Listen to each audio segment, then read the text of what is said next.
The information provided in this video is for educational and entertainment purposes only. It does not constitute professional financial aid counseling, legal advice, or formal educational consulting. Navigating college admissions and financial aid involves complex federal and institutional regulations that are subject to change. While the strategies discussed are based on historical trends and documented case studies, individual results will vary based on personal circumstances, institutional policies, and external economic factors. Viewers are strongly encouraged to conduct their own due diligence, consult with official financial aid offices, and verify all scholarship requirements directly through the awarding organizations before making any financial or academic commitments. The single biggest lie in the American education system is that scholarships are reserved exclusively for the straight-A valedictorian, the Olympic-level athlete, or the once-in-a-generation cello prodigy. For decades, a narrative has been pushed that if you are a B student with a 2.8 GPA and no varsity letters, your only path to a degree is through a mountain of high-interest student debt. This myth persists because it is profitable for lenders, but the data suggests a completely different reality. Right now, billions of dollars in private and institutional aid go unassigned or underutilized because the average student simply assumes they aren't qualified to apply. We are talking about a massive pool of capital that is specifically designated for students who fall into the middle of the pack, the silent majority of American learners who are hardworking but perhaps not academically elite. If you have ever looked at your transcript and felt like you were locked out of the financial aid game, you have been looking at the wrong map. In this deep dive masterclass, we are dismantling the gatekeeping around higher education funding. We are going to look at why the average student is actually the most underserved demographic in the scholarship market and, more importantly, how you can leverage your specific background, hobbies, geography, and even your intended career path to secure funding that has nothing to do with your SAT scores. This isn't about luck or gaming a system. It is about understanding the mechanics of institutional donor intent. Organizations don't just give money to reward high grades. They give money to solve problems, represent specific communities, and ensure the future of niche industries. By the end of this series, you will understand the exact framework for identifying these hidden funds and how to position your average GPA as an asset rather than a liability. Let's start with a hard look at the numbers. According to historical trends in the United States, the average college student graduates with approximately $37,000 in student loan debt. For many, this number is significantly higher when considering private loans and accrued interest. This debt load fundamentally alters the first decade of a graduate's life, delaying home ownership, business ventures, and personal milestones. However, case studies of successful applicants show that students with GPAs ranging from 2.5 to 3.4 have successfully secured five-figure packages by targeting mid-tier and niche scholarships. These are students who stopped competing with the 4.0 GPA crowd for the high-profile national awards and started looking where the competition is low and the criteria are specific. Consider the niche specificity rule. A national scholarship like the Coca-Cola Scholars Program receives nearly 100,000 applications for a handful of spots. The odds are statistically stacked against everyone. Conversely, a regional scholarship offered by a local trade association, a fraternal organization, or a specific community foundation might receive fewer than 50 applications. In some documented cases, these organizations receive so few qualified applicants that the selection process becomes significantly less about academic perfection and more about mere eligibility and the ability to follow instructions. When you are an average student, your strategy must shift from a volume-based approach to a precision-based approach. You are not looking for the biggest prize. You are looking for the prize that is looking for someone exactly like you. The problem today's students face is an information gap. Most high school guidance offices and college financial aid websites highlight the most prestigious awards because they bolster the institution's reputation. They rarely talk about the B student loopholes or the second chance grants. We are going to bridge that gap by looking at three distinct categories of funding that the average student can access right now. First, we have institutional merit aid that isn't tied to top-tier performance. Many mid-sized private universities use merit aid as a tuition discounting tool to meet enrollment goals. If your GPA is a 3.0, you might not get a full ride, but you could qualify for a $15,000 annual grant simply for being a solid candidate who helps the school hit its diversity or geographic targets. Second, we have identity and affinity-based scholarships. These are the awards that care about who you are, where your ancestors came from, or what your parents do for a living. There are scholarships specifically for students of specific ethnic backgrounds, children of veterans, students from rural zip codes, or even students who have overcome specific personal hardships. In these categories, a 2.5 GPA is often the baseline requirement, not the deciding factor. The deciding factor is your story and your connection to the organization's mission. Third, we have industry pipeline grants. The United States is currently facing massive labor shortages in sectors like specialized agriculture, maritime trade, certain healthcare niches, and technical manufacturing. Trade groups in these industries are desperate to funnel students into their respective pipelines. They aren't looking for the student who can solve complex calculus equations. They are looking for the student who is committed to a career in their field. These scholarships are often renewable, meaning they provide funding for all 4 years of study, provided you maintain a basic passing grade. To navigate this successfully, you have to shed the imposter syndrome that comes with being an average student. The scholarship committee is not a judge looking to punish you for a C in chemistry sophomore year. They are often a group of volunteers or a board of directors tasked with giving away a specific amount of money by a specific deadline. If they don't give it away, they haven't done their job. Your goal is to make it easy for them to give that money to you. This requires a shift in mindset from "Am I good enough?" to "Do I meet the criteria for this specific fund?" Throughout this masterclass, we will examine the 3-pillar framework for average students: identification, narrative positioning, and execution. We will look at how to use search engines and databases more effectively than 99% of your peers, avoiding the scholarship mills that just want your data, and finding the direct application portals for local and regional wealth. We will deep dive into the art of the resilience essay, how to write about your average grades in a way that demonstrates maturity, grit, and potential, rather than making excuses. And finally, we will break down the timeline. Most students start looking for scholarships in the spring of their senior year. By then, the most lucrative average student funds have already been spoken for. We will show you the historical windows when these organizations open their doors.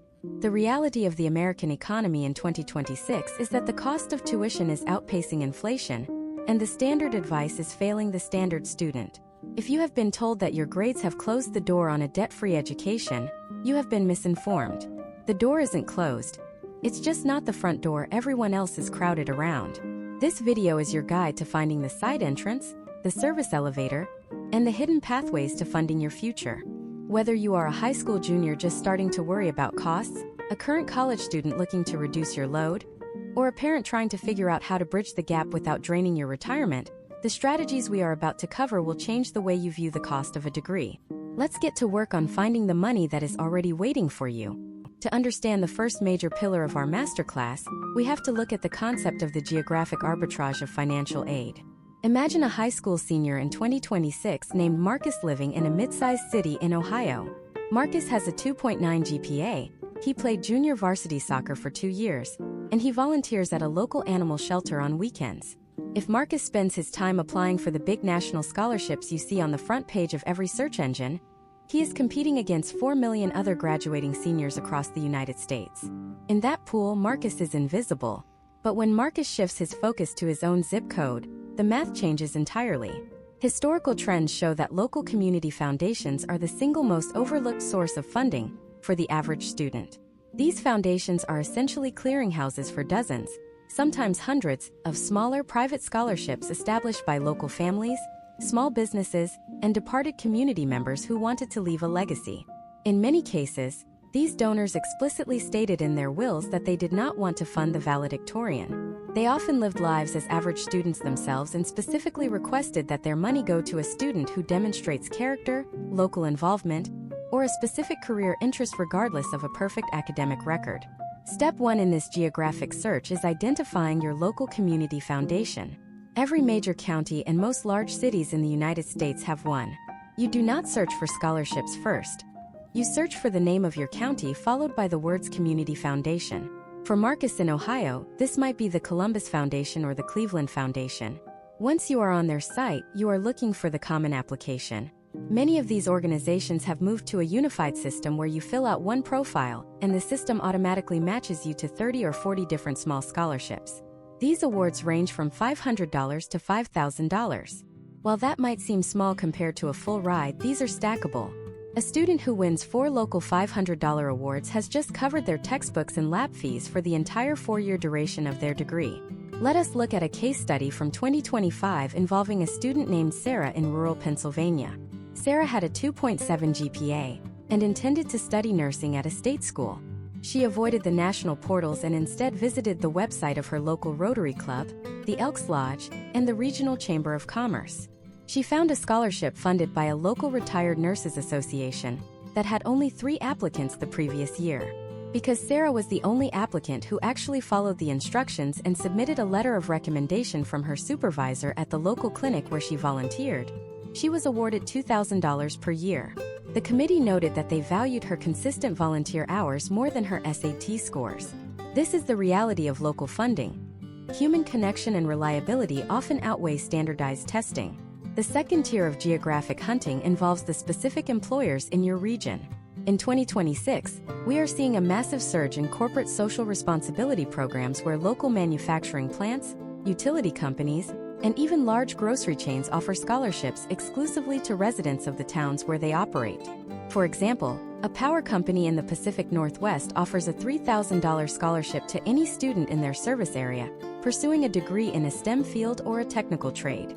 If you are an average student applying for this, you aren't competing with the genius in New York or the prodigy in California. You are only competing with the other students who use the same electricity provider as you. Now, imagine the scenario where you are a student with a 3.0 GPA who is the first in your family to go to college. In the national spotlight, there are millions of first-generation students. But if you look at a specific fraternal organization like the Knights of Columbus or a local heritage society like the Sons of Italy or the Polish-American Congress in your specific city, the pool of candidates shrinks to a handful. These organizations are often desperate to find young people to represent their heritage. They frequently have funds that go unawarded because no one from the local high schools took the 30 minutes to fill out the paperwork. The step-by-step process for this requires a physical map of your life. Start at the center with your home and draw circles outward. Circle 1 is your immediate neighborhood. Are there local businesses, neighborhood associations, or even a local credit union? Many credit unions offer scholarships only to their members and their children. If your parents have banked at a local credit union for 10 years, you have a massive advantage. Circle 2 is your city and county. This is where the community foundations and civic clubs like the Lions Club or Kiwanis live. Circle 3 is your state. Most states have a higher education authority that manages state-specific grants for average students who stay in-state for college. In states like Georgia or Florida, there are historical precedents for merit-based aid that triggers at a 3.0 or even a 2.5 GPA, provided you meet residency requirements. Data from the National Center for Education Statistics suggests that while federal Pell Grants are based on financial need, nearly 25% of institutional aid is awarded based on criteria other than high-level academic merit. This is where the average student wins. You have to stop thinking like a student and start thinking like a researcher. You are looking for the outliers. You are looking for the scholarship for students who have lost a parent, the scholarship for students who are left-handed, or the scholarship for students who want to study tofgrass management. Yes, that is a real scholarship, and it is often well funded by the golf industry because they need experts to manage their courses. If you are a B student, your transcript is just an entry ticket. It is not the closing argument. The closing argument is your residency and your alignment with the donor's specific niche. We have seen cases where a student with a 2.4 GPA secured more total funding than a 4.0 student simply because the 2.4 student applied to 15 local niche awards while the 4.0 student only applied to 3 prestigious national ones and got rejected by all of them. This is the power of local volume. But finding the money is only half the battle.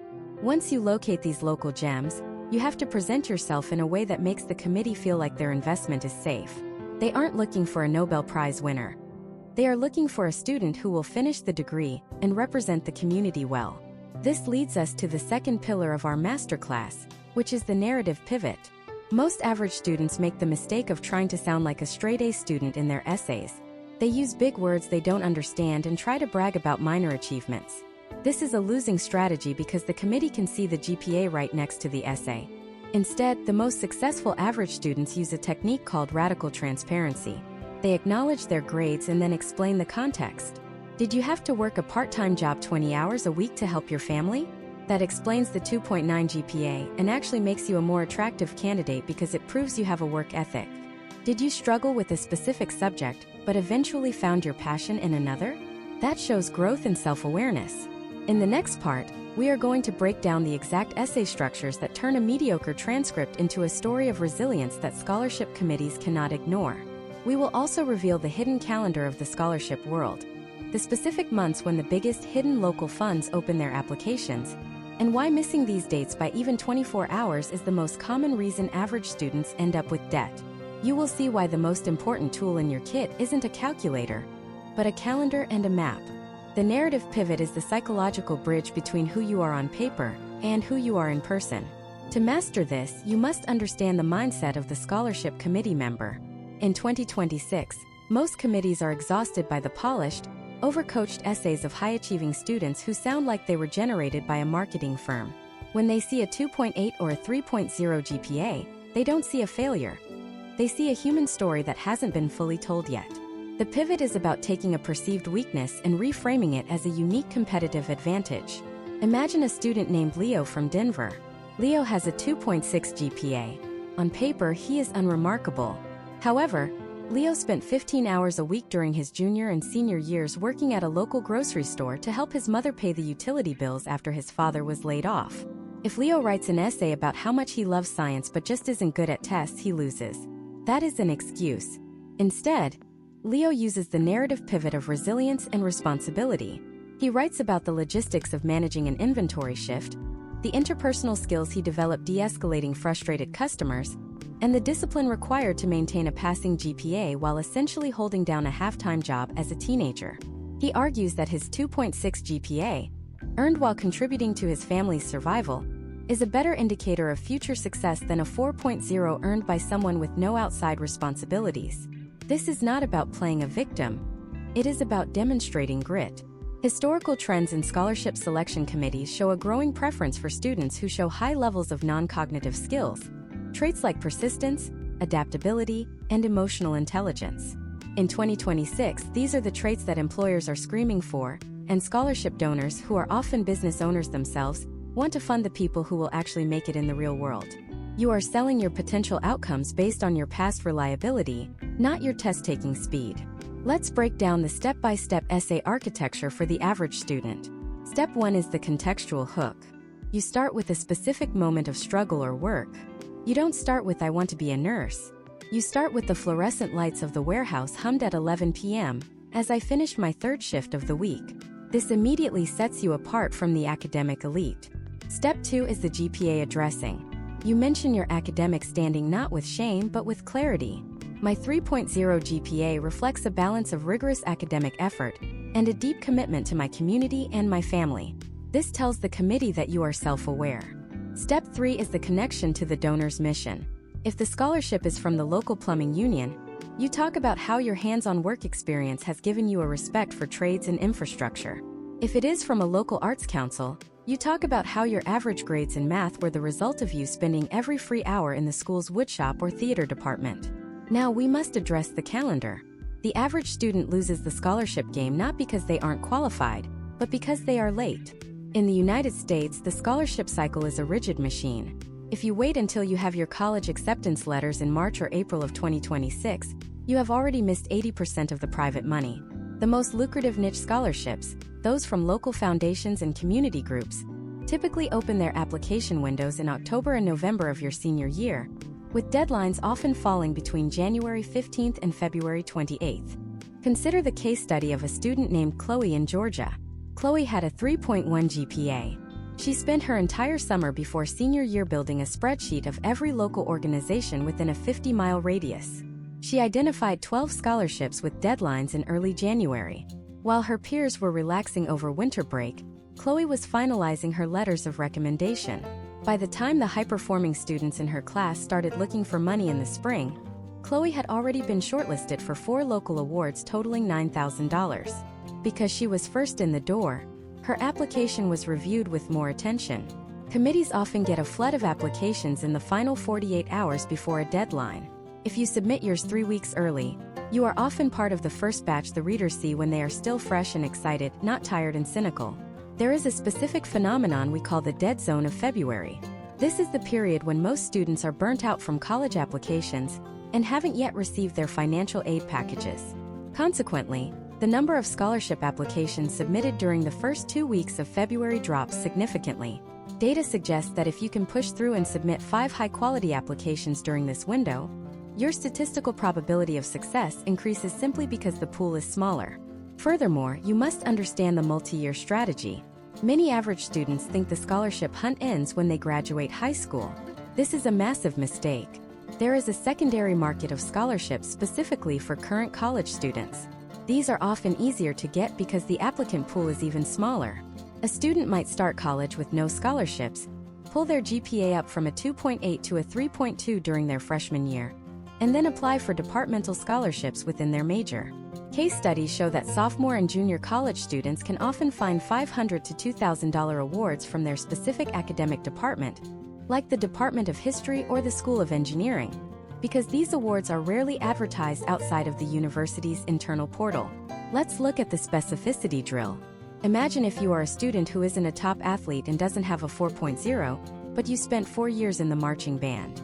There are hundreds of thousands of dollars available specifically for students who participated in music, even if they aren't majoring in it. Or imagine if you are a student who has lived in a specific housing development or whose parents are members of a specific union like the UAW or the SEIU. These organizations have money set aside that is often barely touched. In 2026, the digital trail for these is easier to find than ever, but you have to know what keywords to use. You aren't searching for college scholarships. You are searching for member benefits, educational grants, and legacy awards. We also have to discuss the recommendation letter pivot. As an average student, you cannot afford a generic recommendation letter that says Student X was a good participant in class. You need a letter that speaks to your character and your upward trajectory. You should specifically ask a teacher or a supervisor to mention your growth. You tell them, I know my GPA is a 2.9, but I am working hard to improve it. Could you write about my persistence and my willingness to ask for help? That letter carries 10 times more weight than a letter for a 4.0 student that just confirms they are smart. Proves you have the coachability that leads to long-term success. This entire masterclass is about moving from a passive recipient of a grade to an active architect of a career. You are not defined by the number on the transcript, but by the strategic way you deploy that number in the marketplace. We have covered the geographic map and the narrative story, but there is one massive category of funding we haven't touched yet, the corporate gap. Major American corporations in 2026 are facing a crisis of loyalty. They are looking to fund students who will eventually work for them, and they are increasingly moving away from Ivy League requirements in favor of middle-class, average students who are likely to stay in their home regions and build long-term careers. In the next part, we are going to dive into the specific list of Fortune 500 companies that have created backdoor scholarship programs specifically for B students, and I will show you how to find the secret application portals that aren't listed on the main Google search results. You will learn how a 2.5 GPA can actually make you a more desirable candidate for these corporate pipelines than a student with a 4.5. The shift in corporate America's hiring and funding priorities is the biggest secret in the financial aid world right now, and we are going to crack it wide open. Corporate America in 2026 is no longer exclusively hunting for the Ivy League elite. We are witnessing a seismic shift in how Fortune 500 companies allocate their educational budgets. For decades, the goal was prestige, but in today's labor market, the goal is retention. Major employers have realized that a student with a 4.5 GPA is statistically more likely to leave for a competitor within 18 months of graduation. However, a student with a 2.8 GPA who is rooted in their community and has already demonstrated loyalty to a brand is a goldmine for long-term growth. This has led to the creation of the corporate backdoor, a series of scholarship and tuition programs where the academic barrier is intentionally set at a 2.5 or 3.0 level to capture the largest segment of the workforce. Let us look at a case study of a student named Alex in Phoenix. Alex graduated high school in 2025 with a 2.4 GPA. He was rejected by every major university-funded merit program. Instead of taking out high-interest private loans, Alex took a part-time job at a local Walmart. Through the Live Better You program, Walmart currently pays 100% of tuition and books for its associates starting on day one. Alex isn't limited to a narrow field. He can pursue bachelor's degrees in business, cybersecurity, or supply chain management through partner universities. The academic requirement to maintain this funding is not a 4.0. It is simply remaining in good standing with the university, which often means maintaining a 2.0 GPA. By 2026, Alex has completed his freshman year entirely debt-free, and more importantly, he has a direct pipeline into corporate management because the company prefers to promote from within its own scholarship pool. Imagine if you looked at your favorite brands not as places to spend money, but as institutions that want to spend money on you. Consider the McDonald's Archways to Opportunity program. This isn't a small lottery. It is a massive educational infrastructure. Crew members can access up to $2,500 per year in tuition assistance, while managers can access up to $5,250. Historically, these programs have incredibly high approval rates because they are viewed as employee benefits rather than competitive academic awards. If you are an average student working 15 hours a week at a franchise, you are essentially sitting on an untapped $10,000 grant over the course of a 4-year degree. But the corporate secret goes deeper than just retail and fast food. Let's look at the aerospace and tech sectors. In 2026, companies like Boeing and Lockheed Martin are facing a massive wave of retirements in their technical and administrative departments. They have responded by funding scholarships through organizations like the National FFA Organization and the Society of Women Engineers, where the GPA requirement often triggers at a 3.0. Case studies of these applicants show that the committee isn't looking for the student who can derive complex physics on a whiteboard. They are looking for the student who has been in the robotics club or the student who has shown they can stick with a project for 4 years. A student named Jordan in South Carolina provides a perfect example of this. Jordan had a 3.1 GPA and a passion for mechanical systems. Instead of applying for a general university scholarship, Jordan applied for a corporate-sponsored pipeline through the SMART Scholarship for Service program. While this is a Department of Defense initiative, it functions like a corporate contract. They provide full tuition, a monthly stipend of approximately $30,000 a year, and a guaranteed job after graduation. The minimum GPA to apply is a 3.0. Jordan's 3.1 was enough to get his foot in the door, and because he had hands-on experience working on cars in his backyard, he beat out students with higher grades who lacked practical skills. The secret application portals often live under the careers or social responsibility tabs of corporate websites, not on the scholarship pages. Companies like Starbucks, through their achievement plan with Arizona State University, have essentially outsourced their HR development to higher education. In 2026, over 25,000 Starbucks partners are enrolled in this program. The GPA requirement for admission to the university still applies, but once you are in, the funding is tied to your employment, not your percentile rank in the class. For an average student, this is the ultimate hedge against tuition inflation. Step 1 in exploiting this corporate strategy is the employer audit. You need to look at where you or your parents work. Many students are unaware that their parents' employer may have a dependent scholarship program. Companies like Wells Fargo, PepsiCo, and Ford offer thousands of dollars to the children of their employees. These awards are often the least competitive scholarships in the country because the pool is restricted only to the families of that specific company. In some cases, if the company has 50,000 employees but only 200 students apply for the scholarship, your odds of winning are significantly higher than any other financial aid source. Historical trends show that these awards often go to students with 2.5 or 2.8 GPAs simply because they were the ones who took the time to find the HR portal and submit the PDF. Step 2 is the Niche Professional Association. Every industry in the United States, from the American Accounting Association to the National Restaurant Association, has a foundation. These foundations are funded by corporate donors who want to ensure the next generation of workers. For example, the AICPA offers scholarships for future CPAs with a 3.0 GPA requirement. If you are an average student majoring in business, you are competing against a much smaller, industry-specific group. The donors aren't just giving you money, they are scout hiring you. They want to see your name on an application so they can send you internship invites. We also have to discuss the No Essay corporate giveaways. In 2026, brands are using scholarships as a form of viral marketing. Companies like Niche and Sally may offer monthly $2,000 to $25,000 drawings. While these are based on luck, the data shows that the majority of students stop after 1 or 2 entries. The strategy for the average student is to automate this process. Treat it like a part-time job, spending 20 minutes every Sunday morning. Entering the 10 most prominent corporate no essay draws is a low-effort, high-potential habit.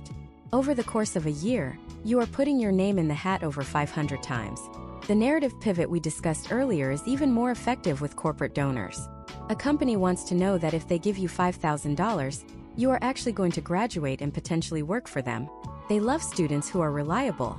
In your corporate scholarship applications, focus on words like stability, long-term goals, and professional alignment. If you are applying for a scholarship from a local utility company, talk about your desire to contribute to the local infrastructure. If you are applying for a retail scholarship, talk about your understanding of the customer experience. You are positioning yourself as a future asset, not just a current student.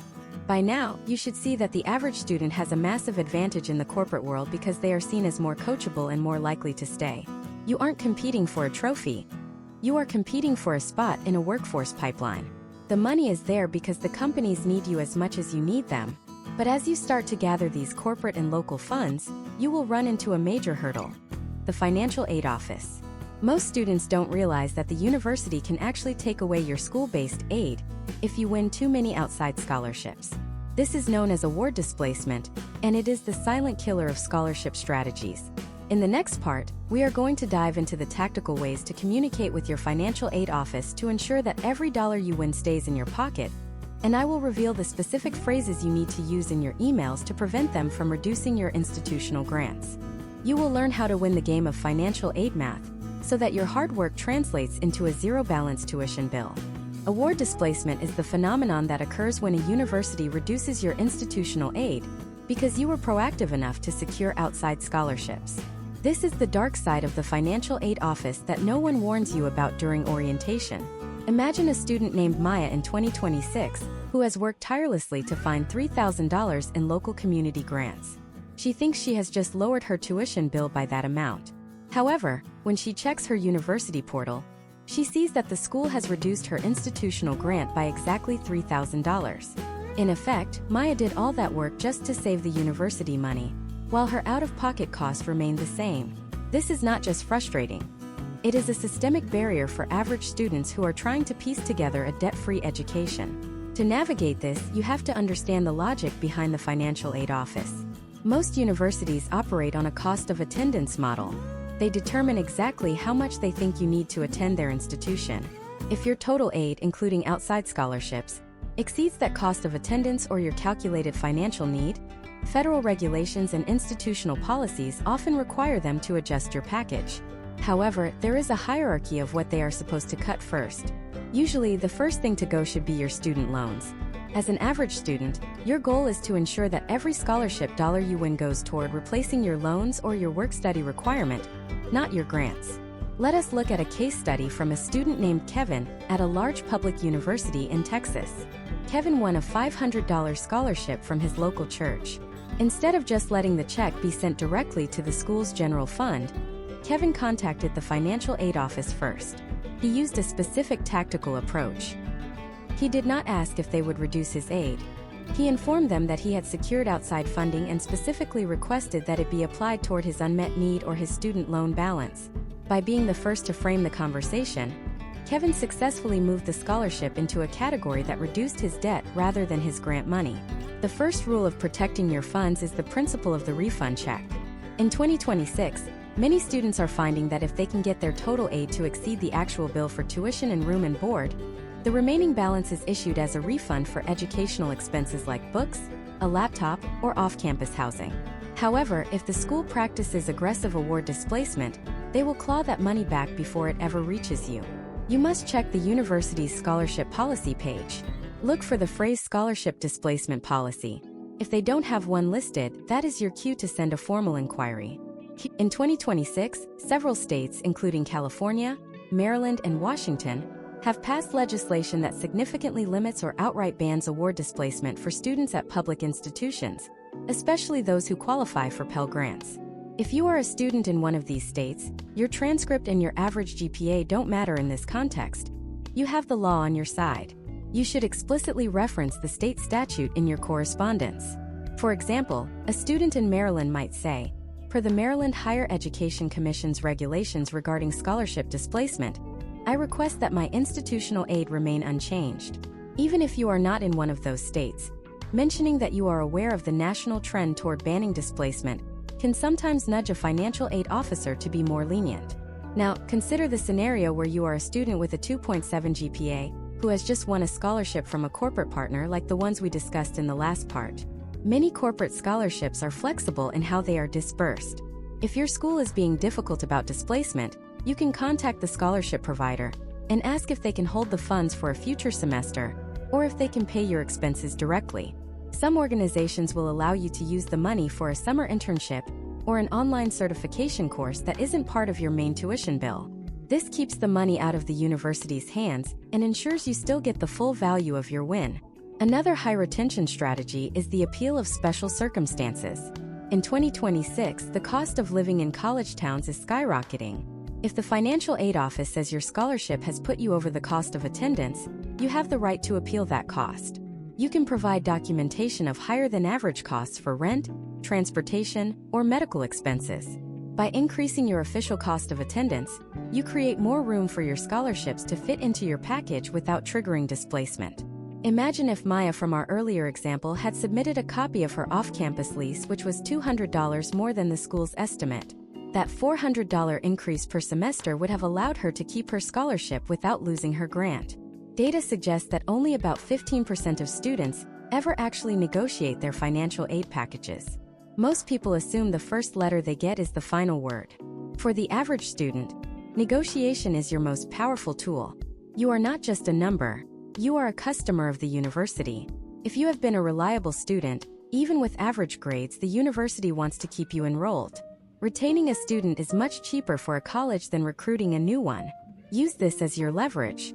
If another school has offered you a better package despite your average GPA, bring that offer to your current school's financial aid office and ask them to match it. This is a common practice that many students are too intimidated to try. The goal is to create a stacked aid profile where the foundational layer is federal aid, the middle layer is your institutional grants, and the top layer is your outside scholarships that eat away at your loans.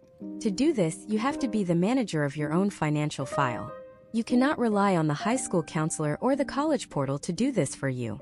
You need a simple folder where you track every scholarship you apply for, the contact information for the donor, and the specific displacement policy of your school. We have now covered the map, the story, the corporate pipelines, and the defense of your funds. But there is a massive category of money that the average student often ignores because they think it is only for athletes. I am talking about the non-varsity talent and niche skill funds. In 2026, there is a booming market for students who have skills in areas like competitive gaming, sustainable gardening, drone piloting, and even social media community management. These are not sports in the traditional sense, but they are activities that colleges are desperate to fund to increase student engagement. In the next part, we are going to dive into the world of alternative talent scholarships. I will show you how a student with a 2.5 GPA and a hobby in esports or community service can out-earn a 4.0 student by targeting the specific programs that value skill over scores. You will learn the exact steps to build a digital portfolio that proves your value to these niche departments, even if your transcript says you are just an average student. The landscape of the American university has shifted fundamentally in 2026. We are no longer in an era where the only way to get a talent-based scholarship is to be a 6'5" quarterback or a record-breaking sprinter. Today, the definition of talent has expanded into the digital and vocational realms, creating a massive opportunity for the average student. Universities are currently competing to build the most diverse and engaged student bodies, and they have realized that the student who can manage a complex Discord community, pilot a drone for agricultural mapping, or design a sustainable community garden brings just as much value to the campus as an athlete. This is the world of non-varsity talent scholarships, and for the student with a 2.5 to 3.2 GPA, this is your primary lane for high-value funding. Let us look at a case study of a student named Tyler from Florida. Tyler graduated in 2025 with a 2.7 GPA. He was not on the honor roll and he did not play varsity sports. However, Tyler was an avid gamer. He spent his high school years competing in organized esports leagues, specifically focusing on titles like Valorant and League of Legends. In 2026, there are over 200 colleges in the United States that offer varsity-level esports programs, and many of them are housed within the National Association of Collegiate Esports or NACE. These programs are not just for fun, they are scholarship-backed initiatives. Tyler did not apply through the standard admissions portal for his funding. Instead, he reached out directly to the esports coaches at mid-sized private and public universities.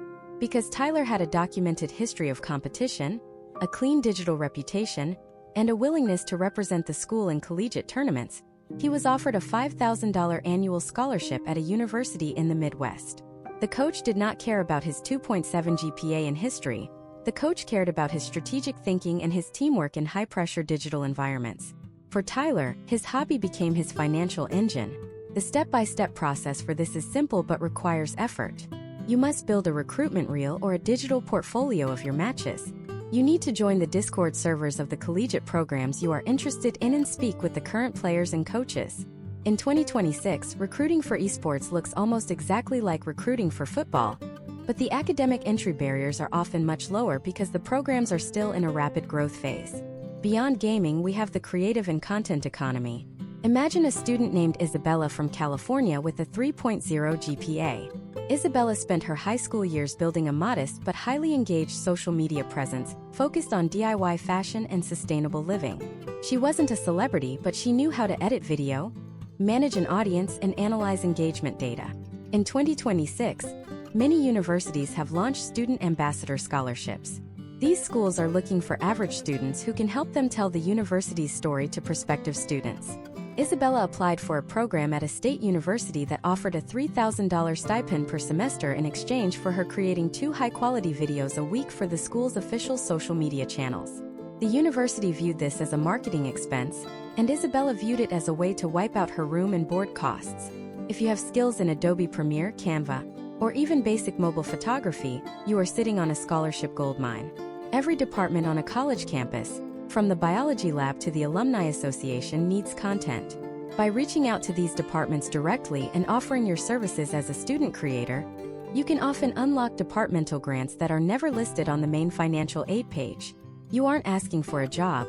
You are asking for a talent-based scholarship in exchange for your creative contribution to the university's digital footprint. Then there is the world of practical tech and niche certifications. Consider a student named Mia in Nebraska. Mia had a 2.8 GPA but spent her weekends earning her FAA Part 107 remote pilot certificate so she could fly drones. In 2026, the demand for drone pilots in agriculture, construction, and environmental science is at an all-time high. Mia found that several regional universities with strong agricultural programs offered specific scholarships for students with drone pilot certifications. These organizations, like the Association for Uncrewed Vehicle Systems International, also offer private scholarships that prioritize certification and experience over GPA. Mia's ability to fly a drone across a cornfield to identify crop health was worth more to the donors than an A in her senior English class. The strategy here is the proof of work portfolio. For the average student, your transcript is a passive document that tells a story of the past. Your portfolio is an active document that tells a story of the future. Whether you are into robotics, knitting, sustainable gardening, or car restoration, you need to document your process.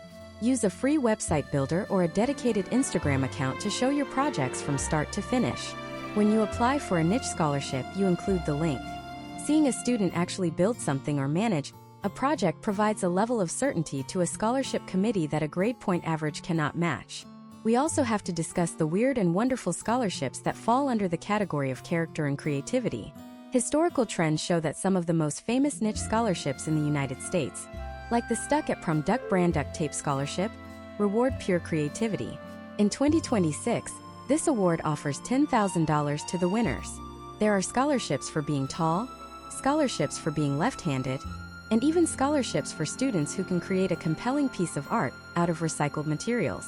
While these might seem like long shots, the number of people who actually follow through with the complex application requirements, like making an entire tuxedo out of duct tape, is surprisingly low. If you have the persistence to finish the project, your odds of winning are statistically higher than they are for a generic academic award. Let's look at the community service and leadership pillar. Many average students have hundreds of hours of community service because they preferred being out in the world rather than studying for a chemistry exam. Organizations like the Prudential Spirit of Community Awards or the Jefferson Awards look for the impact you have made, not the grades you have earned. Case studies of winners show that a student who started a local food pantry or organized a neighborhood cleanup can win 5-figure awards even with the 2.5 GPA. The key is to quantify your impact. Don't just say you volunteered. Say you managed 40 volunteers and distributed 3,000 pounds of food. Numbers speak to committees because they represent tangible outcomes. The core lesson here is that in 2026, the university is an ecosystem, and an ecosystem needs more than just one type of inhabitant. It needs creators, pilots, gamers, organizers, and makers. If you can identify the specific niche where your hobby intersects with the university's needs or a donor's passion, you have found a pathway to funding that is completely insulated from your GPA. You are no longer an average student. You are a specialist in a high-value niche. However, even with the best portfolio and the most unique talent, there is one area where almost every average student leaves money on the table: the government. I am not talking about the FAFSA that everyone fills out. I am talking about the state-level legislative grants and the specific municipal funds that are often hidden behind layers of bureaucracy. In the next part, we are going to dive into the state secret. I will show you how to find the specific grants in your state that are awarded based on your zip code and your intended major, many of which have a 2.0 GPA minimum. We will look at how some states in 2026 are essentially paying students to stay in state for specific high-need degrees, and I will give you the exact website list to check for your specific region. You will see why staying close to home can sometimes be the most profitable financial decision you will ever make. The state secret is a multi-billion-dollar reservoir of capital that most students never even check because they assume the federal government is the only entity with a checkbook. In 2026, the legislative landscape of the United States has undergone a massive shift in how higher education is funded. Workforce development grants are the 2026 version of a scholarship hack. States are currently facing critical shortages in specific sectors like nursing, special education, cybersecurity, and even agricultural tech. Many states have responded by creating programs where they will pay for your entire degree if you agree to work in that state for a set number of years after graduation. For a student with a 2.6 GPA, this is a massive opportunity. A case study from Virginia shows that students pursuing a degree in a high-demand field through the G3 program, which stands for Get a Skill, Get a Job, Get Ahead, can have their tuition, fees, and even books covered. The academic requirement is often a simple 2.0 GPA. The state doesn't care if you were an average student in high school. They care that you will be a productive professional in their economy in 4 years. Another layer of the state secret is the municipal or city-level bond fund. In certain cities like Pittsburgh, Kalamazoo, and New Haven, there are programs known as Promise Zones. If you graduated from a public high school in one of these cities and have lived there for a specific amount of time, you are eligible for a scholarship that covers a massive portion of your tuition at any state school. The Kalamazoo Promise, for example, has historically provided up to 100% of tuition for students who have been in the school district since kindergarten. These programs are funded by private donors and municipal bonds, and they are almost never found on national scholarship search engines. You find them by talking to your local city council or visiting your local school board's financial aid office. The math of staying close to home is often the most profitable decision an average student can make. Consider this scenario.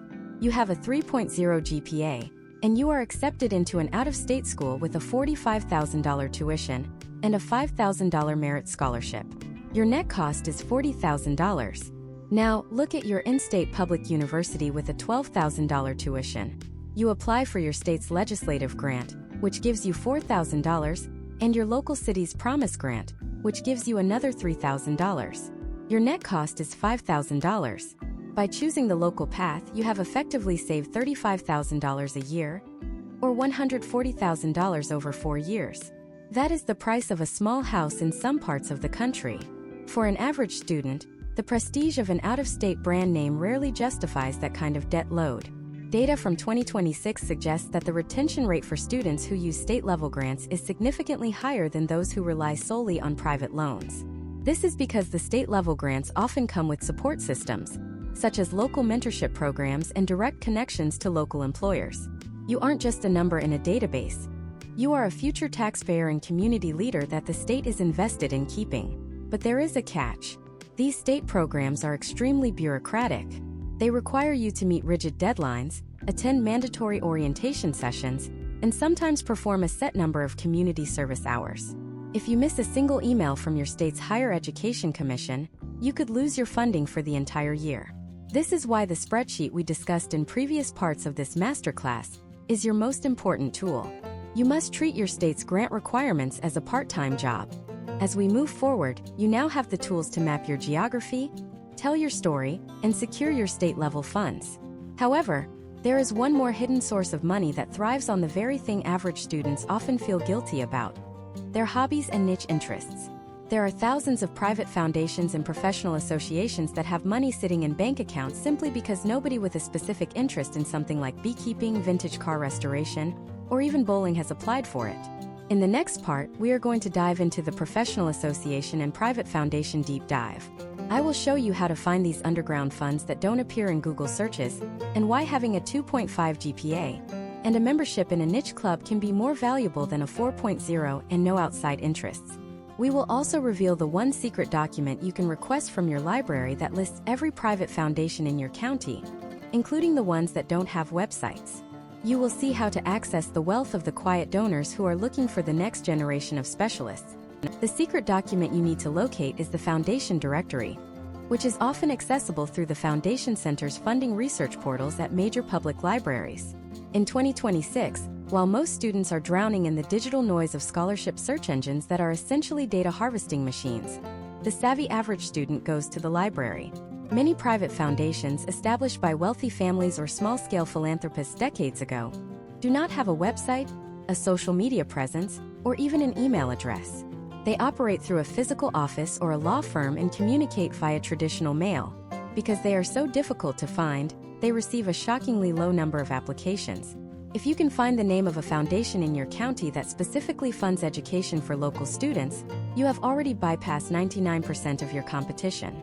Let us look at a case study involving a student named Derek from a small town in Indiana. Derek had a 2.6 GPA and a deep interest in historic preservation and masonry. He wasn't going to get a merit scholarship from a university. However, by using the Foundation Directory at his local library, he discovered a small private trust established in the 1970s by a local architect. The trust's mission was to support students from that specific county who were pursuing degrees or certifications in architecture or building trades. Derek was one of only 2 people who applied that year. Because he was able to show photos of a stone wall he had repaired as a summer job, the trustees awarded him $4,000 a year for 4 years. They didn't care about his SAT scores. They cared that he shared the founder's passion for building things that last. This leads us to the massive world of professional associations.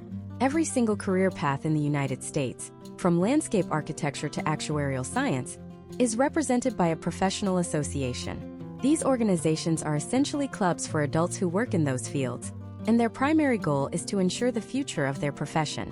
In 2026, the historical trend shows that these associations are increasingly desperate for new talent. They have scholarship funds that are often open to any student who demonstrates a sincere interest in the field, even with a GPA as low as a 2.5. Imagine if you are a student named Sophia in Oregon who wants to study water resource management. Sophia has a 2.9 GPA. Instead of looking for general scholarships, she joins the American Water Works Association as a student member. By paying a very small student membership fee, she gains access to their internal scholarship portal. She finds that the local Pacific Northwest section of the association offers 5 different scholarships ranging from $1,000 to $5,000. Because she attended one of their local chapter meetings and introduced herself to the board members, her application wasn't just another piece of paper. It was a face and a personality. When the committee met to decide on the awards, they remembered the enthusiastic student who actually showed up to learn about water pipes. The step-by-step framework for this is the industry immersion method. First, you identify your intended major or career path. Second, you search for the word association or society followed by that industry name. Third, you look for the student section of their website. You are looking for regional, state, and local chapters, not just the national headquarters. National awards are hard to get. Regional awards are the sweet spot for the average student. Fourth, you reach out to the chapter secretary and ask if they have any educational grants for local students. This direct human outreach is a lost art in 2026, which makes it your most potent weapon. Consider the case of the American Quarter Horse Association or the Professional Bowlers Association. Both of these organizations have foundations that give out hundreds of thousands of dollars in scholarships. You don't have to be a world champion horse rider or a perfect bowler to qualify for many of these. Often, you just need to be a member of the organization and have a passing GPA. Historical trends in these niche organizations show that they prioritize longevity and involvement over academic perfection. If you have been a member of a niche hobbyist group for 5 years, that loyalty is worth more to them than an A in calculus. There is also the world of labor unions and trade guilds. If your parents or even your grandparents were members of a union, whether it's the Teamsters, the UAW, or the American Federation of Teachers, you are likely eligible for specific scholarships that are completely closed to the general public. These funds are part of the collective bargaining agreements that these unions have fought for. In 2026, many of these unions are expanding their scholarship pools to include not just traditional four-year degrees, but also vocational training and community college programs. A student with a 2.4 GPA whose father is a retired electrician could potentially access thousands of dollars through the International Brotherhood of Electrical Workers Educational Trust. These awards are based on solidarity and family connection, not transcript rankings. Another overlooked category is the civic and fraternal organization. Groups like the Grange, the Freemasons, the Order of the Eastern Star, and the Junior League have a long history of supporting local education. These organizations often manage perpetual endowments. Because their membership numbers have shifted over the years, the ratio of available scholarship money to the number of applicants has actually become very favorable for the student. If you can find a local lodge or chapter that has an educational fund, your primary task is simply to demonstrate that you are a responsible young person who respects the values of the organization. The strategy for the average student in these scenarios is the character reference. When you apply for a scholarship from a private foundation or a civic club, your letters of recommendation shouldn't come from a teacher who barely knows you. They should come from a community leader, a pastor, a local business owner, or someone who can testify to your work ethic outside of the classroom. These donors want to know that their money is going to someone who will actually graduate and contribute to society. If a local business owner writes a letter saying that you were the most reliable employee they've had in 10 years, that carries more weight with the local Rotary Club than a high test score ever could. Let's talk about the specific data regarding the underapplied scholarship. In any given year in the United States, it is estimated that millions of dollars in scholarship money go unawarded because zero qualified candidates applied. This happens most frequently with highly specific niche awards. For example, there are scholarships specifically for students of Icelandic heritage, scholarships for students who grew up on a dairy farm, and scholarships for students who are descendants of specific military regiments. In 2026, you can use specialized search filters to find these, but the most effective way is to look at your own family tree and your own hobbies. If you have a unique trait, there is likely a foundation that wants to celebrate it. The narrative pivot we discussed earlier applies here with a specialized twist. As we move toward the final parts of this masterclass, you should have a portfolio of potential funds: local foundations, corporate pipelines, state grants, and niche associations. But there is one final, high-stakes game that most students lose before they even start, and that is the game of the scholarship interview. Many of these high-value niche awards require a face-to-face or video interview with the board of directors. For an average student, this is your chance to shine, but it is also where most people crumble. In the next part, we are going to dive into the interview masterclass.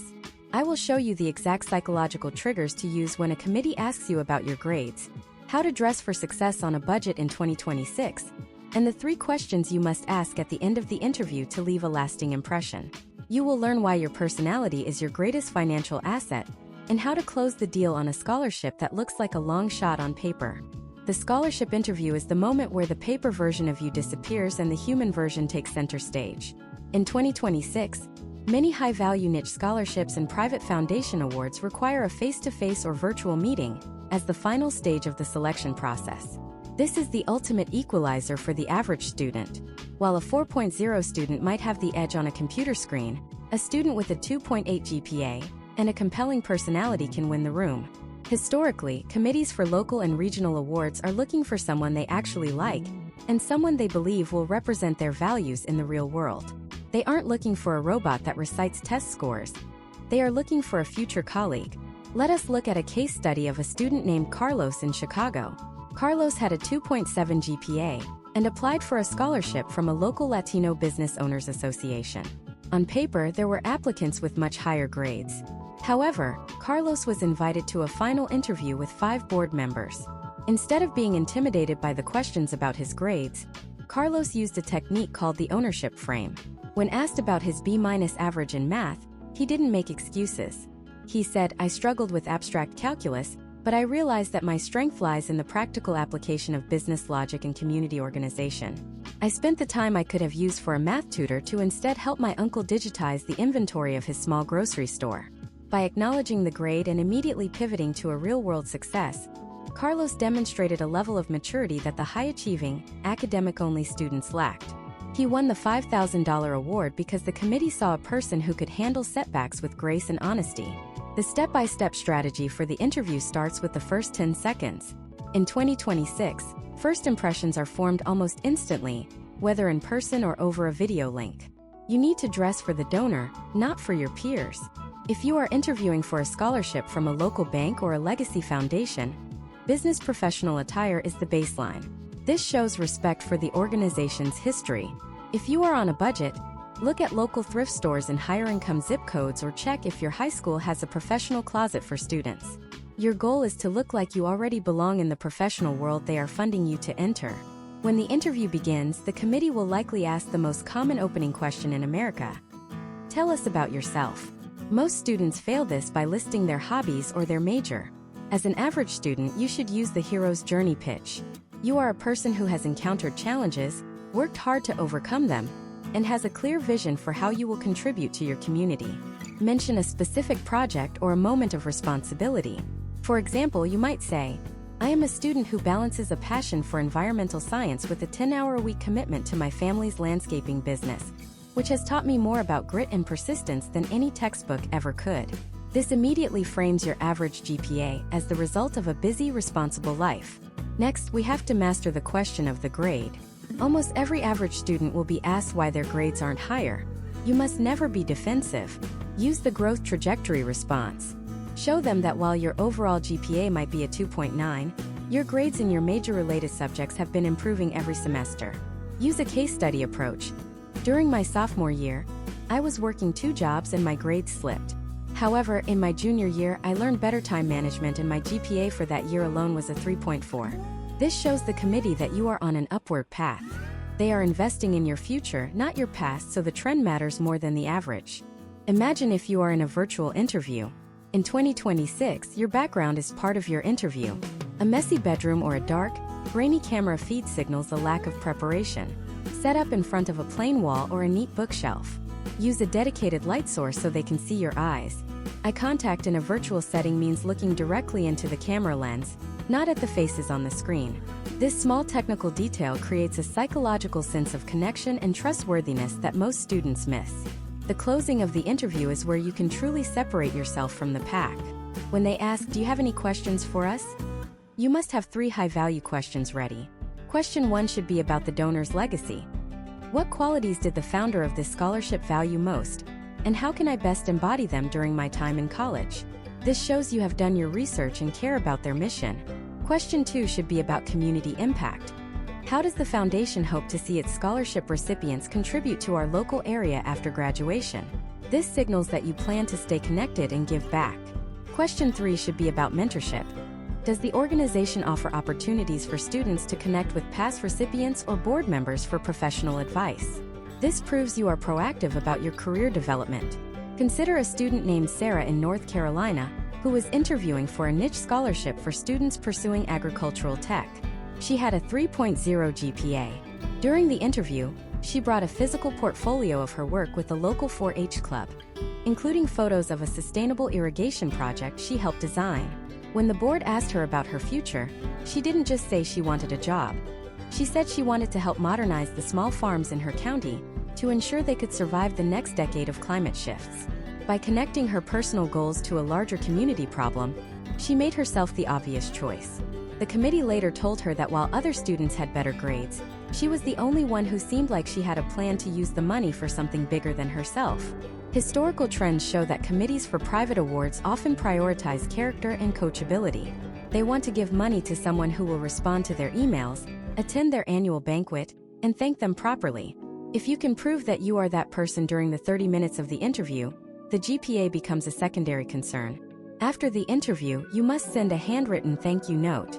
In the digital age of 2026, a physical note delivered via mail is a powerful statement of class and discipline.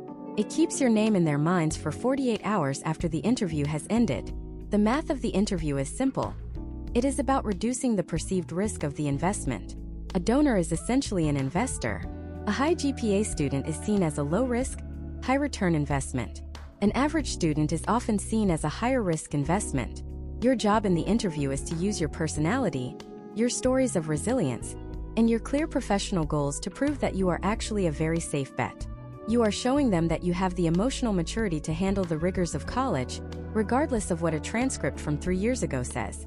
We have now covered the entire roadmap, from the secret geographic maps and corporate backdoors to the narrative pivot and the interview closing. You have the framework to find and secure thousands of dollars in funding that most people don't even know exists. But there is one final critical step that happens after you win. Most students win a scholarship once, and then lose it because they don't understand the rules of maintenance. In the final part of this masterclass, we are going to dive into the scholarship retention and stacking mastery.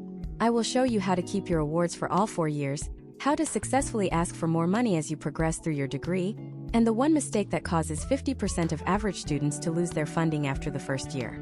We will finish by building your 2026 scholarship execution calendar, so you can start taking action the second this video ends. You are about to turn your average grades into a debt-free degree. The scholarship journey does not end with the arrival of a check or a credit to your student account. In fact, for the average student, winning the award is only the beginning of a 4-year tactical maintenance phase. In 2026, data suggests that nearly 50% of private scholarship recipients lose their funding after the first year because they fail to understand the difference between a one-time grant and a renewable award. If you have a 2.8 GPA and you secure a $5,000 annual scholarship, that is not a one-time win. It is a $20,000 asset that requires active management. Scholarship retention and stacking mastery are the final components of your debt-free strategy. Let us examine the case study of a student named Taylor in Michigan. Taylor graduated in 2025 with a 3.0 GPA and secured 3 separate local scholarships totaling $6,000. Each of these was renewable, provided Taylor maintained a 2.5 GPA and submitted a yearly progress report. However, during the transition to university life, Taylor missed the renewal deadline for 2 of the awards. Because Taylor did not submit a simple one-page form and a copy of their freshman transcript by the June 1st deadline, those donors redirected that $12,000 of future funding to other students. Taylor was forced to take out emergency student loans to cover the gap. This is the most common pitfall for average students: the administrative failure. To prevent this, you must build the 2026 scholarship execution calendar immediately. This calendar should be a living document, either a physical wall planner or a synchronized digital calendar with multiple redundancy alerts. Step 1 is the deadline audit. For every scholarship you win, you must identify 3 critical dates: the grade submission deadline, the renewal application window, and the donor appreciation event date. Many private foundations in the United States require a mid-year check-in. If you wait until the end of the year to tell them how you are doing, you may already be in breach of your agreement. The second pillar of maintenance is the grade safeguard. As an average student, your margin for error is smaller than that of a 4.0 student. Most renewable scholarships for average students require a 2.5 or a 2.7 GPA to maintain funding. In the 2026 university environment, the jump in difficulty from high school to college-level coursework can lead to a freshman year dip. If your GPA falls below the requirement, do not wait for the scholarship committee to find out. Historical trends show that committees are significantly more likely to grant a probationary semester if the student reaches out proactively. Imagine if you are a student named Marcus who had a rough first semester due to a family emergency or a difficult transition to dorm life. If Marcus emails the Scholarship Foundation in December, explains the situation, and provides a plan for how he will use campus tutoring services to raise his grades, the committee sees responsibility. If he waits until they see his 2.2 GPA on a transcript in June, they see a failure to meet the terms. Proactive communication turns a potential loss of funding into a demonstration of character. The third pillar is the stacking growth strategy. Most students stop searching for money once they are enrolled in college. This is a massive missed opportunity because your status as a current college student opens doors to departmental and upperclassmen awards that are closed to high school seniors. In 2026, universities have specific pots of money designated for students who have successfully completed their first 2 years. These are often called persistence grants or departmental honors for those who have shown significant improvement.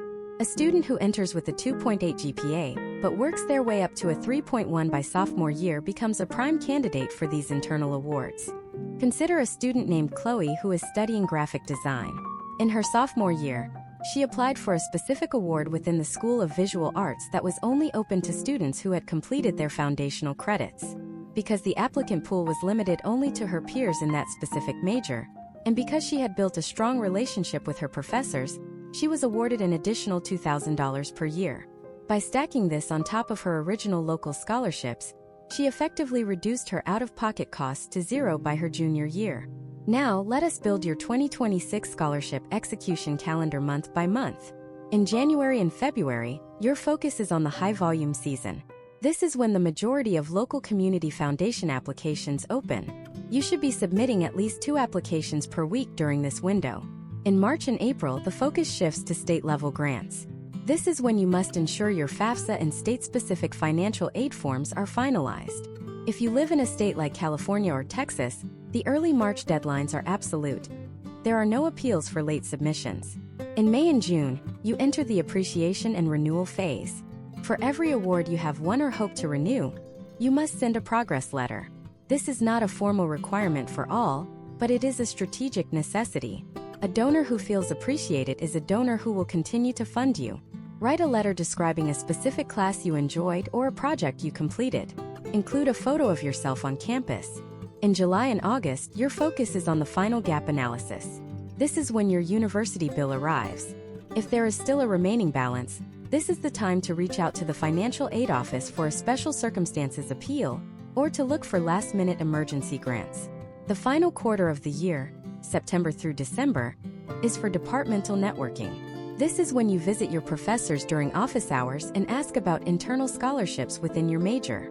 In 2026, many of these awards are not even listed on the school website. They are distributed based on faculty recommendations.